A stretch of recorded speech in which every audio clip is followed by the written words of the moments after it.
Welcome back. An emergency UN Security Council meeting is being called. It follows an alleged chemical weapons attack in Syria that reports say killed at least 40 people.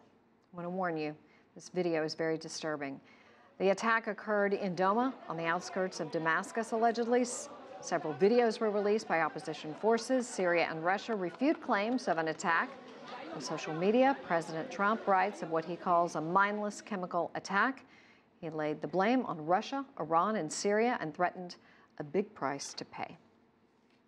Well, for more on the Syrian crisis, we are joined now by Doa Erap.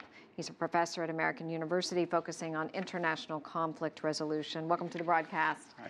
So the foreign ministry in Russia says in a statement on its website that the allegations of the chemical attack are fabricated, suggesting that the rebel forces in Syrian civil defense, known as the White Helmets, are behind this. What is your response to this?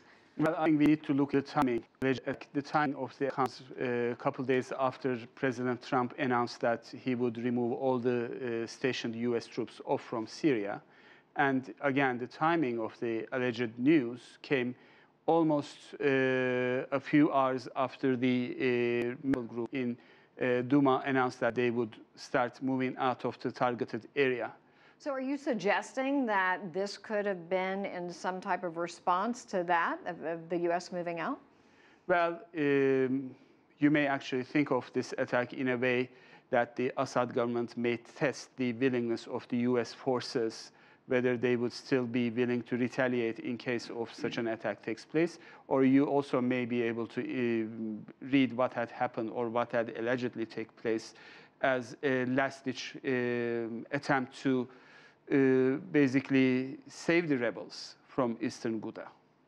Okay, well, Russia is warning the US to any military intervention and response would be unacceptable. The most serious points. What do you say? What the forces did in Syria, they installed defense missile systems. So to really imagine what would happen in case such defense systems get locked on the U.S. fighter jets and an eventual encounter in the Russian and U.S. military forces. That's something that nobody would like to see. So the UN Security Council going to call this emergency meeting now. If they find that, kind of do that? Well, they had placed, there was votations on ground funding mission that UN set up in the last attack, where the sarin attack took place, never really had the courage to go and check the facts on the ground in the attack. So, from Russia's perspective, the opposition had the right authority to go and on the ground.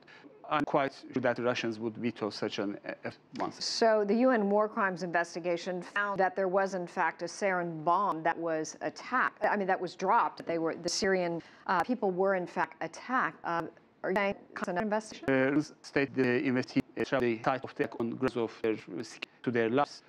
Reason for it was this investigation did never take place. Their statement is basically these allegations are built on fabricated propaganda. Obviously, we have the images and the doctors' reports that these attacks did take place, right? But then the Russians insist that these are fabricated propaganda material put forth by the rebels. Right, and how could you fabricate these images that you've seen of these children? It's just horrific. Well, I think for that you need to look into Russia TV and how they frame what had taken place. Obviously, this is a big drama. It's a big tragedy. And obviously, when we speak of these big politics, we tend to forget it's the lives of the children, it's the lives of the civilians who hide in the basements in this horrific years of war, really, that lose their lives. So I think what the international community needs to focus on, how to provide a sustainable humanitarian solution to the ground, not yet another great power rivalry. All righty. Well, Doa Erap, thank you so much for your time joining us.